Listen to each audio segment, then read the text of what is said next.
तो guys welcome back my new blog. देखिए आज की जो सबसे बड़ी बात और जो सबसे बड़ी न्यूज़ ये है कि नागपुर में जो राइट्स हुए हैं सबको पता है, पूरे देश को पता है कि नागपुर में क्या हुआ है। तो इसके जो सारे लिंक हैं ये सीधे सीधे घूम फिर के बांग्लादेश से होते हुए सीधा पाकिस्तान जाके मिल रहे हैं। और पाकिस्तान में मिलने से कोई बड़ी बात नहीं है क्योंकि पाकिस्तान ये सब चीज़ें करता रहता है, लेकिन यहाँ पर एक जो सबसे बड़ी डेवलपमेंट है वो ये हुई है कि पाकिस्तान की एम्बेसी के और पाकिस्तान की पार्लियामेंट और पाकिस्तान के आईएसआई के 2 लोग इसराइल गए हैं। आप खुद सोचिए कि ऐसा कैसे हो सकता है कि पाकिस्तान के डिप्लोमेट्स इसराइल जाएं। जो देश किसी देश को देश ही नहीं मानता है, पाकिस्तान कॉन्स्टिट्यूशन के हिसाब से इसराइल को एक देश मानता ही नहीं है, वो नफ़रत करता है उससे बिकॉज़ वो यहूदी है ना। तो यहाँ पर अब आपके सामने बहुत बड़ा क्वेश्चन होगा कि ऐसा क्या हो गया कि पाकिस्तान ये थूक कर चाटने गया होगा या इजराइल का फेंका हुआ कुछ जूठा उठाने गया होगा। तो जी हाँ, आप सही समझे, अमेरिका ने फंडिंग बंद की पूरी दुनिया में हर एक देश की, ठीक है। तो भीख मांगने की आदत पाकिस्तान की गई नहीं। उसने कहा कि जो पैसा देगा वो मेरा बाप है। तो यहाँ पर अमेरिका ने सिर्फ इजराइल को फंडिंग रखी है जो चालू रहेगी, बाकी देशों की बंद कर दी है। तो उसमें सबसे बड़ा भीख मंगा तो पाकिस्तान ही था। तो पाकिस्तान को पैसा चाहिए था, तो अमेरिका से फंडिंग बंद होने के बाद इजराइल को अंधाधुंध सपोर्ट मिल रहा है डोनाल्ड ट्रम्प की तरफ से, क्योंकि डोनाल्ड ट्रम्प ने रिसेंटली आपको एक वीडियोस में बताया होगा कि वो फिनिश कर देगा हमास को। तो यहाँ पर हमास ने एक बहुत बड़ी गलती करी कि उन्होंने इजराइल के जो हॉस्टेज हैं उनको ही मार दिया है। तो 56 हॉस्टेज थे और हमास ने उसमें से 20 हॉस्टेज को मार दिया है। तो इजराइल अब उनकी डेड बॉडी मांग रहा है, तो हमास उनकी डेड बॉडी नहीं दे रहा है और जो बाकी ज़िंदा हैं वो भी नहीं दे रहा है। तो जो इजराइल की जो मौसाद की इन्फॉर्मेशन है वो ये बता रही है कि जो हमास ने जो हॉस्टेज रखे हैं वो गाज़ा पट्टी में और फ़िलिस्तीन के अंदर नहीं है। इन्होंने इनको अर्दोगन तुर्की में और ईरान में कहीं इनको शिफ्ट किया है, जिसकी वजह से ये लोग इतने बेफिक्र हैं कि मतलब इनको फ़र्क नहीं पड़ रहा है कि इनके लोग वहाँ मरे जा रहे हैं। गाज़ा में तकरीबन 6-7 दिन के अंदर में 800 से ज़्यादा लोग मर चुके हैं, जिनमें अब वो लोग हैं जो हमास के सपोर्टर में खड़े हुआ करते हैं।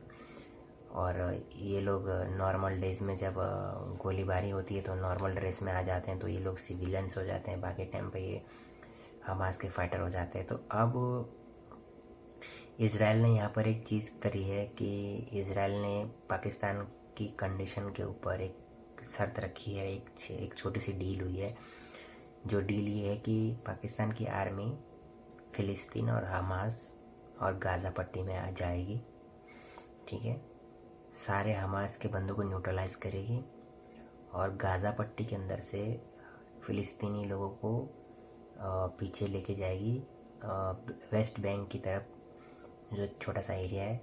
अब पूरा गाज़ा पट्टी को पूरा खाली किया जाएगा और इसको खाली करने के लिए पाकिस्तान की इंटेलिजेंस थूक चाटने वाली एजेंसी और 90,000 सैनिकों की सरेंडर करने वाली नंबर 1 आर्मी जाने वाली है बहुत जल्द इजराइल।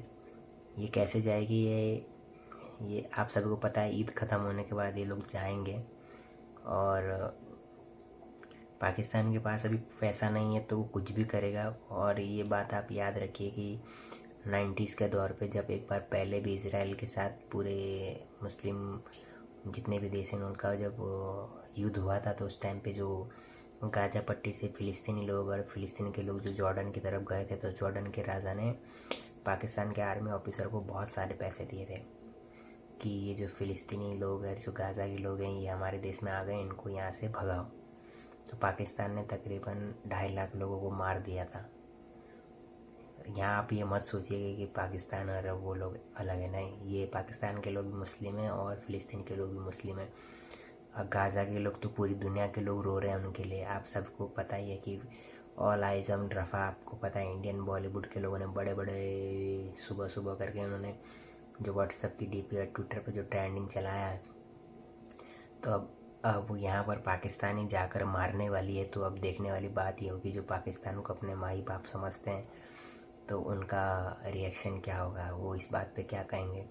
तो ये ऑपरेशन अभी शुरू नहीं हुआ है, ये डील हो चुकी है। बस पाकिस्तान को पैसा, शायद पाकिस्तान को पैसा चाहिए, क्योंकि पाकिस्तान चाहता है कि वो बलूचिस्तान के ऊपर एक ऑपरेशन करेगा। उस ऑपरेशन के लिए उसको पैसा चाहिए, कुछ प्लान चाहिए, एरोप्लेन्स वगैरह चाहिए, फाइटर प्लान्स चाहिए, कुछ असला बारूद चाहिए। है उनके पास, ऐसा नहीं है, लेकिन खैबर पख्तून और बलूचिस्तान के लोग को पूरी तरीके से वो लोग न्यूट्रलाइज करने का प्लानिंग कर रहे हैं। और दूसरी चीज़ वो प्लानिंग कर रहे हैं कि अफ़गानिस्तान के लोगों को पाकिस्तान से निकाला जाए। एक मुस्लिम उम्मा दूसरे मुस्लिम देश के लोगों को अपने देश से बाहर निकाल रहा है, और वो भी ये कह रहा है कि भाई देखो, ये लोग रिफ्यूज़ी हैं और ये हमारे देश के नागरिक नहीं हैं। यहाँ पर ब्रदरहुड, भाई भाई सब कुछ तेल लेने चला गया है। सिर्फ इंडिया के अंदर ही जब हम हिंदुस्तानी लोग कहते हैं कि हमको रोहिंग्या नहीं चाहिए, बांग्लादेशी नहीं चाहिए, तो सारे के सारे सड़कों पे आ जाते हैं। लेकिन यहाँ इनकी ज़बान पे दही जम गई है, तो कोई बड़ी बात नहीं कि अभी आके पाकिस्तान इजराइल के फेंके हुए जूठे खाने को खाकर अपने लोगों को मारने जाएगा। तो ईद ख़त्म होने दीजिए, बहुत बड़ा सरप्राइज़ होने वाला है पाकिस्तान और पूरी दुनिया के लिए। तो देखते आगे क्या होने वाला है। मुझे लगता है कि खैबर पख्तूनख्वा, तालिबान और सिंध के लोगों को शर्म आनी चाहिए कि आपकी रक्षा एक ऐसी फ़ौज कर रही है जो ऐसे देश में जाके आप लोगों के भाई बहनों को मार रही है, और वो दुनिया की सबसे नंबर 1 आर्मी। इससे अच्छा आप आज़ाद होके अपना देश बना लो, अपनी कैसी आर्मी बनाओ जिसका अपना एक ईमान हो। ऐसे 2 नंबर के टुच्ची और बेईमान थूक कर चाटने वाली फ़ौज आप लोगों की क्या रक्षा करेगी। तो बलूचिस्तान के लोगों से ये कहना है कि कल नहीं तो आज, और आज नहीं तो अभी। कितने लोग मार सकते हैं ना, जब आपके लोग इतने लोग मर ही रहे हैं, इतने लोग घर नहीं आए हैं, इतने सारे लोग गायब हो चुके हैं, तो आप लोगों को यहाँ पीछे नहीं हटना चाहिए। आप लोग को कोई ऐसा इंतज़ार नहीं करना चाहिए कि हम लोग आज नहीं तो कल मिलेगा। ये नहीं मिलेगा अगर आपने ऐसा किया। और मेरी बात सुनिए, अगर इजराइल के साथ ये डील कंफर्म हो गई, जिस डील के बारे में मैं बात कर रहा हूँ कि पाकिस्तान की एजेंसी और पाकिस्तान के कुछ लोग वहाँ जो पैसे के लिए बात करने गए हैं, तो ये लोग आपका खून की नदियाँ बहा देंगे अभी सिंध में, बलूचिस्तान में और खैबर पख्तून में। और ये जाहिर सी बात है, ये अफ़गानियों का खून भी बहाने के लिए पीछे नहीं हटेंगे। तो मेरा टीटीपी और खैबर पख्तून के लोग जो मेरी वीडियो भी नहीं देख रहे, अगर कभी देखेंगे तो रिक्वेस्ट है कि अपने जो भी आप लोग चाहते हो, जो भी आप लोग का है कि आप लोग को आज़ादी चाहिए, तो उस आज़ादी के लिए आंदोलन और तेज़ कर लीजिए, और जिस हद तक जाना पड़े उस हद तक चले जाइए। वरना ये 2 नंबर की फ़ौज, नाड़े पजामे वाली फ़ौज, थूक कर चाटने वाली, ईमान बेच देने वाली फ़ौज आप लोगों का खून की नदियाँ बहाने से बिल्कुल भी सोचेगी नहीं। जय हिंद।